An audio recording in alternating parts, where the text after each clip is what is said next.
সবাইকে স্বাগত জানাচ্ছি ইন্টারনেট ভিত্তিক অনলাইন ক্লাসরুম বুড়ো হাজিরা আলী পাইলট উচ্চ বিদ্যালয়ের পক্ষ থেকে। আজকে সপ্তম শ্রেণীর শিক্ষার্থীদের জন্য বীজগণিতের একটা অধ্যায় নিয়ে আলোচনা করব। আজকের আলোচ্য অধ্যায় হলো পঞ্চম অধ্যায়। পঞ্চম অধ্যায়ের নাম হলো বীজগাণিতিক সূত্রাবলী উদার প্রয়োগ। আজকে উপলব্ধ অনুশীলনী 5.1। উপস্থাপনায় আছি আমি উত্তম কুমার সরকার, সহকারী শিক্ষক, বুড়ো হাজি নওয়াব আলী পাইলট উচ্চ বিদ্যালয়। প্রথমে দেখে নেওয়া যাক এই অধ্যায়ের পাঠ শেষে আমরা কি কি শিখব। যা যা শিখব, প্রথম হলো সূত্র এবং তার গুরুত্ব সম্পর্কে আমরা ধারণা লাভ করব। তারপর সূত্র এবং অনুসিদ্ধান্ত সম্পর্কে ধারণা লাভ করব। তারপর বীজগাণিতিক সূত্র, 4টি বীজগাণিতিক সূত্র এবং তাদের অনুসিদ্ধান্ত সমূহ সম্পর্কে জানব। তারপর সূত্র প্রয়োগ করে বীজগাণিতিক রাশির বর্গ নির্ণয় করব। তারপর সূত্র এবং অনুসিদ্ধান্ত প্রয়োগ করে বীজগাণিতিক রাশির মান নির্ণয় করা শিখব। এখন প্রথমে আমরা সূত্র সম্পর্কে ধারণা লাভ করার জন্য দুইটি ছবি আমরা একটু মনোযোগ দিয়ে দেখি। প্রথম ছবিতে কি দেখতে পাচ্ছ? কিছু ছেলে মেয়ে ঘুড়ি উড়াচ্ছে। আর দ্বিতীয় ছবিতে কেউ একজন ঘুড়ি উড়াচ্ছে, ঘুড়ি আকাশে, ঘুড়িটা দেখা যাচ্ছে না, কিন্তু তার হাতে সুতা সমেত নাটাইটা দেখা যাচ্ছে। এখন একটা ঘুড়ি যখন আকাশে উড়ে, সবচেয়ে গুরুত্বপূর্ণ একটা বিষয় হলো তার সুতা। ঘুড়ি আকাশে ওঠার জন্য সবচেয়ে গুরুত্বপূর্ণ বিষয় এবং খুব প্রয়োজনীয় একটা বিষয় হলো সুতা। এমন একটা প্রয়োজনীয় বিষয় যেটা ছাড়া ঘুড়ি আকাশে উঠতে পারে না। কোন ঘুড়ি আকাশে কত ভালো করে উঠবে তা নির্ভর করে তার সুতা বা নাটাই কিভাবে, কেমন হাতে বা কেমন ভাবে কন্ট্রোল করা হয়। তো সুতা ঘুড়িকে নিয়ন্ত্রণ করে। তোমার ঘুড়ি সুতা যদি ঠিকঠাক মতো নিয়ন্ত্রণ করতে না পারো তাহলে ঘুড়ি উড়বে না। সুতাকে যদি ঠিকঠাক মতো নিয়ন্ত্রণ করতে পারো বা সুতাকে ঠিক মতো সিলেক্ট করতে পারো তাহলে ঘুড়ি ভালো করে উঠবে। তুমি মনে করো একটা বিশাল রকম একটা ধাউস ঘুড়ি উড়াচ্ছ, কিন্তু সেটা সুতার জন্য এইরকম চিকন একটা সুতা দিচ্ছ, তাহলে উড়বে। হ্যাঁ, আকাশে হয়তো ঘুড়ি উড়বে, কিন্তু কিছুক্ষণ পরে সুতা কেটে ঘুড়ি তার বাড়িতে চলে যাবে। তো এখন কি হচ্ছে, তাহলে সুতা ঠিকঠাক মতো ঘুড়িকে আকাশে ধরে রাখার জন্য তোমার সুতা সিলেক্টটা ঠিক হতে হবে এবং সুতাটাকে ঠিক মতো নিয়ন্ত্রণ করতে হবে। তো সুতাকে তৎসম শব্দে বা সাধু ভাষায় কি বলা হয় জানো? সুতাকে বলা হয় সূত্র। সূত্র বলা হয় সাধু ভাষায়। তো আমরা এই সূত্রগুলা বীজগণিতের বা গণিতের সমস্যাকে সঠিক পথে ধরে এটাকে সমাধানে নিয়ে যায়। যেমন সুতা ঘুড়িকে সঠিক পথে ধরে রাখে, সঠিক জায়গায় পৌঁছে দেয়, তেমনি করে সূত্র অঙ্ককে বা গাণিতিক সমস্যাকে সঠিক জায়গায় বা উত্তর পর্যন্ত পৌঁছে দেয়, সমাধান করে দেয়। এখন আমরা তাহলে একটু দেখি সূত্র কাকে বলবো। সূত্র হলো কয়েকটা নিয়মকে আমরা সূত্র বলবো। নিয়মগুলা কিরকম? যে নিয়মগুলা আমরা বীজগাণিতিক প্রতীক দ্বারা প্রকাশিত কোন নিয়মকে আমরা সূত্র বলে বা সংক্ষেপে বীজগাণিতিক সূত্র অথবা সংক্ষেপে বলো খালি সূত্র বলে অভিহিত করব। কোন নিয়ম, যেই নিয়মের উপর বেস করে, যে নিয়মের উপর ভর করে আমি অঙ্ক করি তাকে বলা হবে সূত্র। আর সূত্রের উপর নির্ভর করে যে সিদ্ধান্ত নেওয়া যায় তাকে বলা হয় অনুসিদ্ধান্ত। অনেকগুলো সিদ্ধান্ত আমরা নেই, জীবন চলার পথে, বাঁচার পথে অনেক সিদ্ধান্ত নিতে হয়। সিদ্ধান্তগুলো যেমন আমরা এখন কি করি, করোনা পরিস্থিতিতে, করোনা মহামারীর সময়টাতে আমরা কি করি, ঘরের মধ্যে আছি, তোমরা স্কুলে আসো না, স্কুল বন্ধ হয়ে গেছে, আমরাও স্কুলে যাই না, তো ঘরের বাইরে যাই না, অপ্রয়োজনীয় বন্ধুদের সাথে আলাপ আলোচনা, খেলাধুলা করি না, মাঠে গিয়ে খেলাধুলা করতেছি না। কেন? আমরা এই সিদ্ধান্তগুলো নিয়েছি, এই কাজগুলো আমরা করব, এই কাজগুলো আমরা করব না। এই সিদ্ধান্ত কার উপর ভিত্তি করে নিয়েছি? আমাদের এক্সপার্ট যারা আছে, স্বাস্থ্য বিশেষজ্ঞ যারা আছে, তাদের পথে আমরা সিদ্ধান্ত নিয়েছি। এখন বীজগণিতের সূত্রগুলোর উপর নির্ভর করে কিছু সিদ্ধান্ত নেওয়া হয়, সেই সিদ্ধান্তগুলোকে বলা হয় অনুসিদ্ধান্ত। এখন দেখো, আমাদের সপ্তম শ্রেণীতে কয়টা সূত্র আছে জানো বীজগণিতের? মাত্র 4টা সূত্র। প্রথম সূত্র হলো a + b হোল স্কয়ার। আমি আগে একটু বলে রাখি, সূত্র মুখস্থ করার কোনো বিষয় নেই, সূত্র বোঝার বিষয়। তো তো বোঝার বিষয় কি রকম, a plus B whole square মানে a প্লাস বি, দুইটা a প্লাস বি এর গুণফল, a plus B into a plus B, দুইটা a প্লাস বি গুণ করলে তুমি দেখতে পাবে সেখানে হয়েছে a square plus 2ab plus b square. এই সূত্রটা অনেকগুলা ব্যাখ্যা বইয়ে আছে, একটা বীজগাণিতিক ব্যাখ্যা আছে আর একটা জ্যামিতিক ব্যাখ্যা আছে, তোমরা ইচ্ছা করলে এই ব্যাখ্যাগুলো একটু দেখে নিতে পারো। তো 2 নাম্বার সূত্র হলো a minus b whole square a square minus 2ab plus b square. তারপর 3 number a plus b into a minus b equal a square minus b square. চতুর্থ সূত্র x plus a x plus b equal x square plus a plus b into x plus ab। এই চারটা সূত্র তোমরা চারটা সূত্রের ব্যাখ্যা এবং বর্ণনা বইয়ের মধ্যে আছে, তোমরা এই চারটা সূত্রের ব্যাখ্যা বর্ণনা বই থেকে একটু দেখে নিও, অনুশীলনীতে আছে, তোমরা সেখানে খুঁজলে পাবে। তারপর দেখো এই চারটা সূত্রের উপর বেস করে আমি কি সিদ্ধান্তে আসতে পারি। আচ্ছা, প্রথমে আরেকটা কথা বলে নিই, যে নিয়মটা, যে কাজটা আমাদের অধিকাংশ অনেক স্টুডেন্টের আমি ভুল হতে দেখেছি। আমরা সাধারণত a plus B whole square equal অনেক সময় ভুল করে a square plus b square লিখে ফেলি। আমি বারবার করে বলছি, একটু গুরুত্ব সহকারে শুনবা। a plus B whole square কখনোই a স্কয়ার প্লাস b স্কয়ারের সমান হতে পারে না। a plus B whole square হবে অবশ্যই, তুমি স্কয়ারের ব্র্যাকেটটা যদি তুলে দাও, এই স্কয়ারটা দুইটার কাছে নিতে গেলে অবশ্যই তার সাথে একটা 2ab যোগ করতে হবে। প্লাসের ক্ষেত্রে 2ab যোগ হবে, মাইনাসের ক্ষেত্রে 2ab রাশিটা বিয়োগ হবে। আচ্ছা, এখন অনুসিদ্ধান্তে আসি। আচ্ছা, অনুসিদ্ধান্তে আসার আগে আমি একটু দেখি অনুসিদ্ধান্ত কিভাবে, এই সূত্রের উপর ভিত্তি করে আমি কি সিদ্ধান্ত নিতে পারি, কি সিদ্ধান্ত নিতে পারি। আর এখানে কি ছিল, কি ছিল 2ab ছিল, আমি 2ab-টাকে ওই পাশে নিয়ে যাব, সমান সমান চিহ্ন পার করে দেব। পার করে দিলে কি হবে, এখানে চলে আসবে এটা, কিন্তু এখানে প্লাস সহ তো আসবে না, কি হয়ে যাবে, মাইনাস হয়ে যাবে। তাহলে কি দাঁড়ালো, a plus B whole square equal a square plus b square equal কি দাঁড়ালো, a plus B whole square minus 2ab।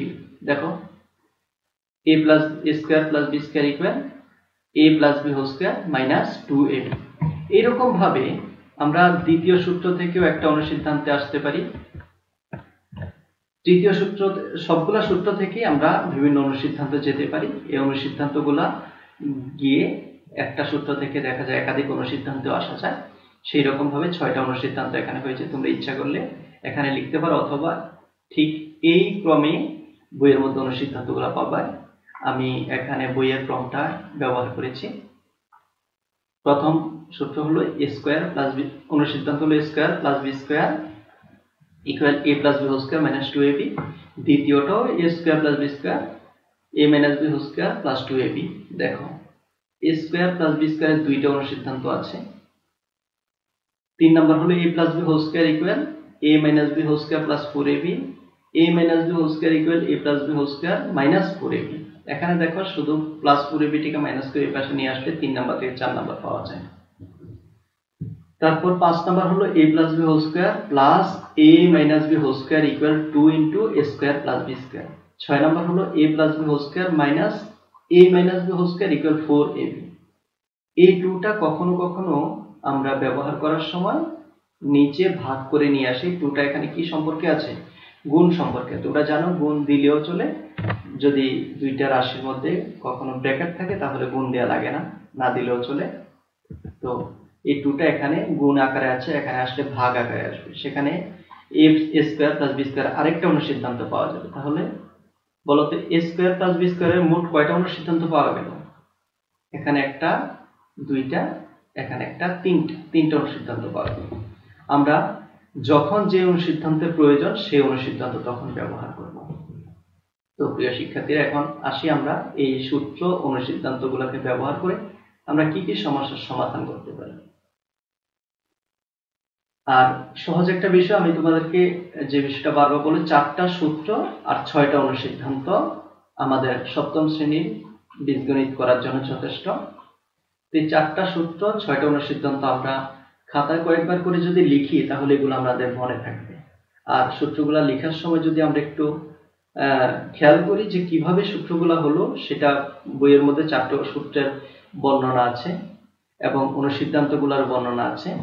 সেগুলো যদি আমরা দেখে নিই তাহলে আমাদের এখানে এগুলা ভুলার সম্ভাবনা একেবারেই থাকবে না। তো এখন দেখি কিভাবে সমস্যার সমাধান করব। প্রথমে আমরা বর্গ নির্ণয় করব। বর্গ ইংরেজিতে বলা হয় স্কয়ার। কোন রাশির বর্গ, যেমন 5 এর বর্গ কত হবে? 5 গুণ 5 কত? 25। এরকম ভাবে এখানে একটা রাশি আছে 5x - 7। এই রাশিতে কয়টা পদ আছে? দুইটা। প্রথম পদটা হলো 5x, দ্বিতীয় পদটা হলো 7। এই দুইটা পদ দিয়ে গঠিত একটা রাশি, মাঝখানে একটা মাইনাস আছে। এখন আমার কোন সূত্রটার সাথে মিলে দেখো।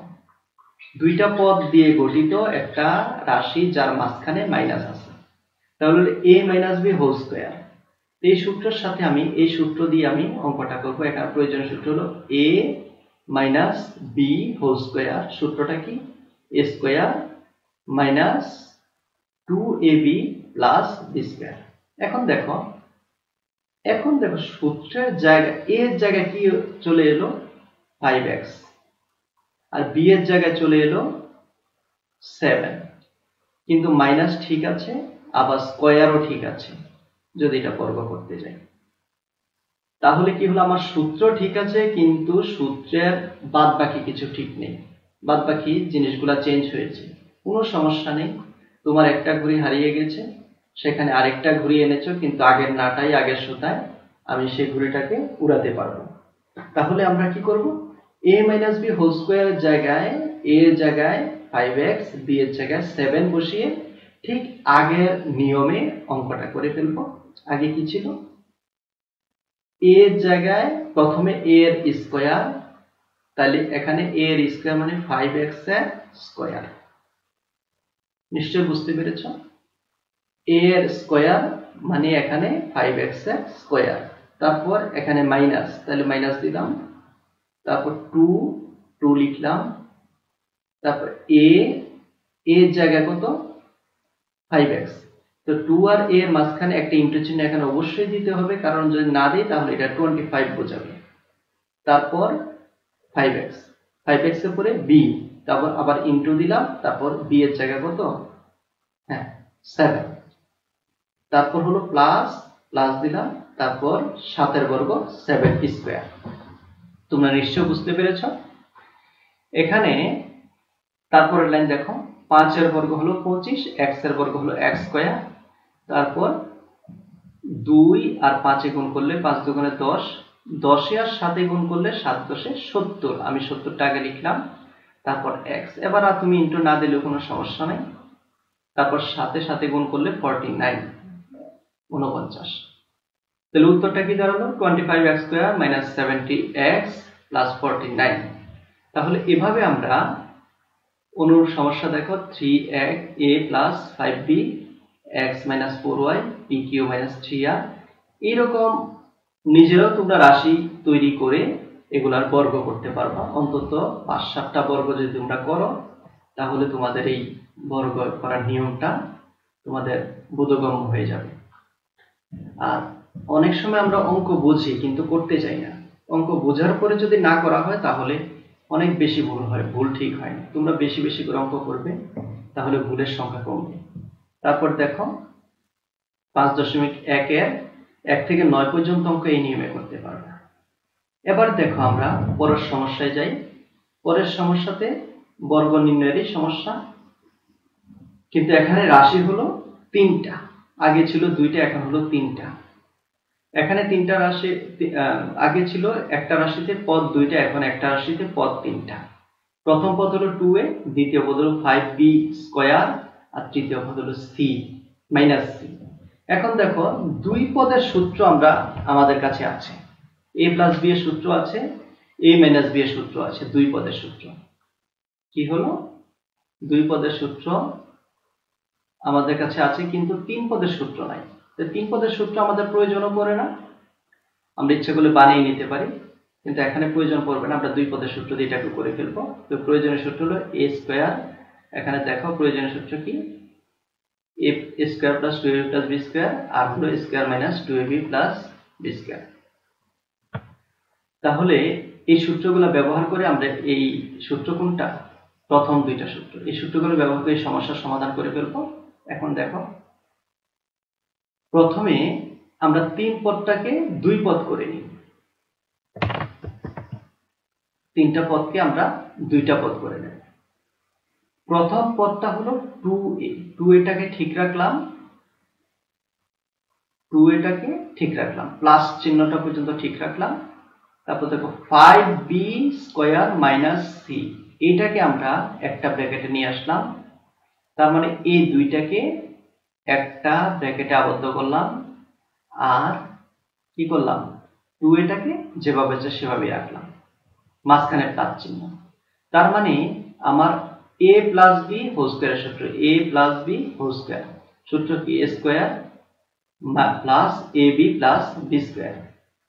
তাহলে কি হলো, প্রথম হলো a স্কয়ার, a মানে 2a, এর স্কয়ার দিলাম প্লাস 2a, a মানে 2a, b মানে 5b স্কয়ার মাইনাস c, আর তারপর হলো plus b square, b square মানে 5b স্কয়ার মাইনাস c এর হোল স্কয়ার।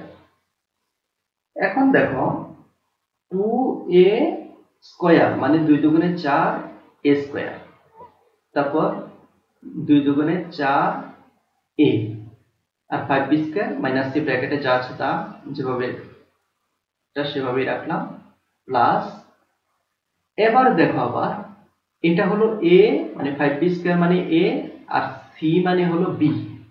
এই দুইটা রাশিকে আবার a মাইনাস b হোল স্কয়ারের সূত্রে আমরা সমাধান করব, ক্যালকুলেশন করব। তাহলে প্রথম হলো a square minus 2ab plus b square, a এর জায়গায় 5b স্কয়ার আর b এর জায়গায় c। তোমরা নিশ্চয়ই বুঝতে পেরেছো, আগের অঙ্কটার মতোই, ঠিক আগের সমস্যাটার মতোই। এরপর লাইন দেখো, প্রথম 4a স্কয়ার যা আছে তাই, 4 এর সাথে 5b একবার গুণ হবে, আর একবার 4 এর সাথে গুণ হবে মাইনাস c, তাহলে প্লাস a এবং মাইনাস a গুণ করলে মাইনাস হয়ে যাবে, আর 4a ইনটু c, আর ঠিক একইভাবে 5 5 25, b স্কয়ার উপর আবার আরেকটা স্কয়ার থাকলে b টু দি পাওয়ার 4, 2 দুগুণে 4, এই কারণে পাওয়ার 4 হলো, 5 দুগুণে 10, b স্কয়ার c, আর হলো c স্কয়ার। এরপরে দেখো 4a square 4a square 4 5 20 ab square, তারপরে 4ca, তারপর 25 b টু দি পাওয়ার 4, তারপর 10 b স্কয়ার c, তারপর c স্কয়ার। এই রাশিটাতে, এই লাইনটাতে তুমি ইচ্ছে করলে অ্যানসার দিতে পারো, অথবা আমি এখানে কিছু গুছিয়ে লিখেছি, রিঅ্যারেঞ্জ করে লিখেছি, a স্কয়ারটা আগে, তারপর b স্কয়ারটা খুঁজে খুঁজে b টু দি পাওয়ার 4টা b স্কয়ার নাই, এখানে b টু দি পাওয়ার 4 কে, তারপর c স্কয়ার কে তারপরে আনলাম, তারপর কি করলাম ab স্কয়ার, তারপর হলো b স্কয়ার c, তারপর হলো 4c। এই রাশিটাই আমি একটু রিঅ্যারেঞ্জ করে নিয়েছি, সেটাকে অ্যানসার দিয়েছি। এখন দেখো অনুরূপ সমস্যা 3 পদের রাশি তুমি ইচ্ছা করলে বানিয়ে স্কয়ার করতে পারো, অথবা পাঠ্যবই 10 থেকে 16 পর্যন্ত অঙ্কগুলো এই নিয়মে করতে পারবা। তারপর সমস্যা দেখো, আরেকটা সমস্যা আমরা সমাধান করব। সমস্যাটা হলো মান নির্ণয়। মান নির্ণয় করবে, একটা রাশি দেওয়া আছে 25x square plus 36, 25x square plus 36y square minus 60xy। এখানে x এবং y এর মান দেয়া আছে, x এর মান -4, y এর মান -5। তো এটা পাঠ্যবইয়ের একটা অঙ্ক তোমরা পাবা, সম্ভবত 25 নম্বর অঙ্ক। তো এটা সমাধানে প্রথমে আমরা কি লিখব, দেওয়া আছে কি কি মান দেওয়া আছে, আমার কাছে কি কি জিনিস দেয়া আছে সেই জিনিসগুলো আমরা লিখব। দেয়া আছে কি x -4, y -5। তারপর প্রদত্ত রাশি কি 25x square minus plus 36 y square minus 60xy, এটা লিখে দিলাম। ঠিক সেম একটু আগে যেটা বলেছিলাম যে আমার x এর জায়গায় বসে যাবে -4, এখানে কিন্তু কোনো সূত্র ব্যবহার করা হচ্ছে না এই অঙ্কতে। x এর জায়গায় বসে যাবে -4, y এর জায়গায় বসে যাবে -5। দেখো এখানে 25 ঠিক আছে, x এর জায়গায় বসে গেল -4, আর y এর জায়গায় বসে গেল -5, 36 ঠিক আছে, স্কয়ার ঠিক আছে, আবার 60 ঠিক আছে, x এর জায়গায় বসে গেল -4, y এর জায়গায় বসে গেল -5। তোমরা যদি মাইনাস লিখো তাহলে ব্র্যাকেট দিবা এবং বাইরে ইনটু চিহ্ন দিবা, তাহলে 25, 4 4 4 গুণ করলে 16, 6 30 পরে 5 5 গুণ করলে 25, তারপর 60, আর 4 4 5 গুণ করলে 20, মাইনাসে মাইনাসে প্লাস, প্লাসে মাইনাসে মাইনাস, 20 আর 60 গুণ করলে 1200। একইভাবে 25 16 গুণ করলে 400, 6 30 25 গুণ করলে 900, বিয়োগ 1200, 900 আর 400 হলো 1300, বিয়োগ 1200 1200, সমান 1300 থেকে 1200 বিয়োগ করলে কত থাকে? 100। তাহলে এই অঙ্কের সমাধান হলো 100। তোমরা 25 থেকে 28 পর্যন্ত অঙ্কগুলা এই নিয়মে করতে পারবা। ঠিক কাজ একই রকম নিয়ম। 16 এর পরে 25 পর্যন্ত যে অঙ্কগুলা, 17 থেকে 24 পর্যন্ত যে অঙ্কগুলো আছে এগুলা আজকে আলোচনা করলাম না, যদি সুযোগ হয় আরেকদিন আলোচনা করব। তোমরা ইচ্ছা করলেও নিজেরাও করতে পারো, সেখানে উদাহরণ অঙ্ক আছে, খুব সহজ অঙ্ক। তাহলে এই নিয়মে 25 থেকে 28 পর্যন্ত অঙ্ক করতে পারবে। তারপর আরেকটা সমস্যা দেখি, এই চ্যাপ্টারের সর্বশেষ নিয়মের সমস্যা। এটা হলো একটা রাশির মান নির্ণয় করতে হবে যেখানে দুইটা রাশির মান দেয়া আছে, কিন্তু আগেরটার মতো যেমন a square plus b square plus 5ab এর মান নির্ণয় করতে হবে যখন a plus b equal 7, ab equal 10, কিন্তু a এর মান দেয়া নাই আলাদা করে, আবার b এর মানও আলাদা করে দেয়া নাই। তো ঠিক আগের মতোই আমরা কি ব্যবহার লিখব, দেওয়া আছে a প্লাস b ইকুয়াল 7, আবার ab ইকুয়াল 10। তাইলে আগের মতোই প্রদত্ত রাশি লিখব। প্রদত্ত রাশি লিখে, প্রদত্ত রাশি কি a square plus b square plus 5ab, এটা লিখলাম।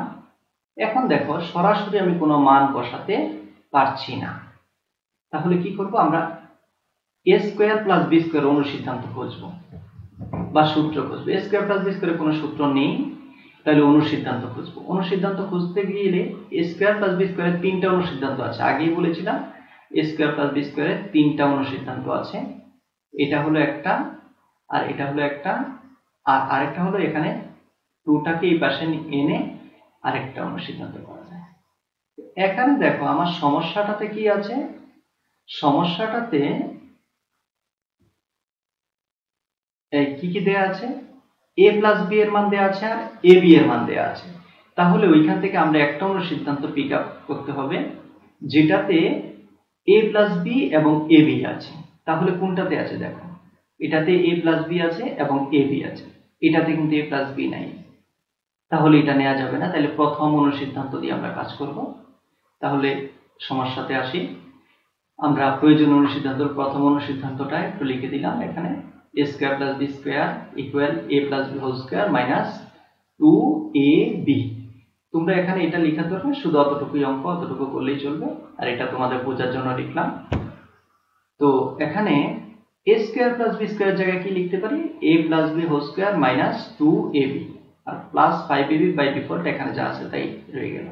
এখন দেখো a plus b whole square যথারীতি যেভাবে আছে সেভাবে নিচের লাইনে নিয়ে আসলাম, আর দুইটা ab থেকে 5টা ab প্লাসের 2টা ab মাইনাসের, মানে তোমার কাছে 5 টাকা ছিল, 2 টাকা হারিয়ে ফেলেছো, তাহলে তোমার কাছে রইল কত টাকা, 3 টাকা।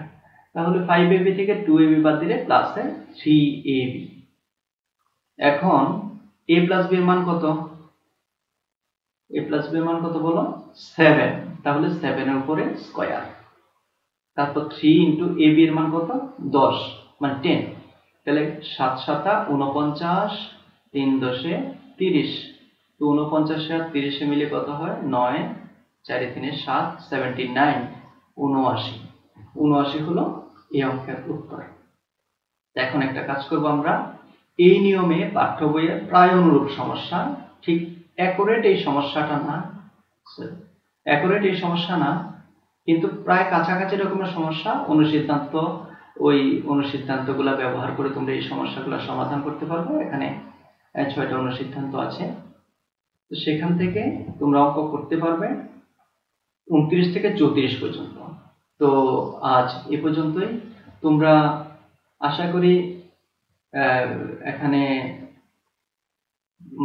অল্প কয়েকটা অঙ্ক ছাড়া বাকি সবগুলো অঙ্ক করতে পারবা। তোমরা ইচ্ছা করলে বাকি অঙ্কগুলো করে ফেলতে পারবা।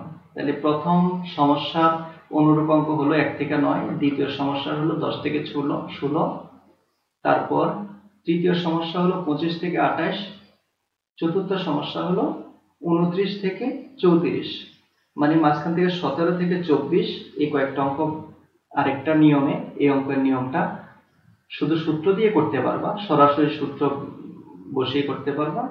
তো আজকে ক্লাসের ডিউরেশন আর বাড়াচ্ছি না, তো ওই সমস্যাগুলা যদি সম্ভব হয় আরেকদিন করব। আর তোমরা কমেন্ট বক্সে কমেন্ট করবে তোমাদের কোনো কিছুতে নতুন করে সমস্যা হলে। আর সর্বশেষ আমি তোমাদের উদ্দেশ্যে কিছু কথা বলবো, সেই কথাগুলা তোমরা আমার সাথে সাথে একটু বলো। আমার স্কুলের যে স্টুডেন্টরা সবাই আমার সাথে সাথে বলো। করোনা মহামারীতে এই সময় আমরা যে কাজগুলা করব, প্রথমত প্রয়োজন ছাড়া আমরা ঘরের বাইরে যাব না। আমরা অনেকদিন ঘরে ছিলাম, আরো কষ্ট করে কয়েকদিন তাদের আমাদের এক্সপার্টদের নির্দেশনা মোতাবেক প্রয়োজন ছাড়া এখন ঘরের বাইরে যাব না। নিয়মিত সাবান বা হ্যান্ড ওয়াশ দিয়ে হাত ধোবো। বাইরে গেলে যথানিয়মে মাস্ক ব্যবহার করে, যদি কখনো প্রয়োজন একেবারে বেশি প্রয়োজন হয় আমরা বাইরে গেলেও যথানিয়মে মাস্ক ব্যবহার করব এবং সামাজিক দূরত্ব বজায় রাখবো। স্বাস্থ্যবিধি জানবো এবং মেনে চলবো এবং সবাইকে জানাবো। ঘরে থেকে নিয়মিত পড়ালেখা করবো। তোমাদের পড়ালেখা কিন্তু করতে হবে, কারণ স্কুলের কার্যক্রম বন্ধ আছে কিন্তু তোমাদের সময় কিন্তু বসেনি। সুতরাং পড়ালেখা করব। আর যেহেতু আমাদের মুভমেন্ট কম হচ্ছে, তাহলে আমরা যাতে শরীর খুব বেশি স্লো হয়ে না যায়, তার জন্য ঘরে থেকে যে যে শরীর চর্চা করা যায় সেগুলো নিয়মিত করব। তারপর আরেকটা কাজ করবা, ঘরের কাজে মা বাবাকে যথাসাধ্য সাহায্য করবা। তোমার যতটুকু সম্ভব সেই রকম মোতাবেক মা বাবাকে সাহায্য করবা। আর এতক্ষণ আমার সাথে ক্লাসের সময় দেওয়ার জন্য, ক্লাসে অংশগ্রহণ করার জন্য তোমাদের সবাইকে ধন্যবাদ জানাচ্ছি। সবাই ভালো থাকবে, সুস্থ থাকবে, ঘরে থাকবে। সবাইকে ধন্যবাদ।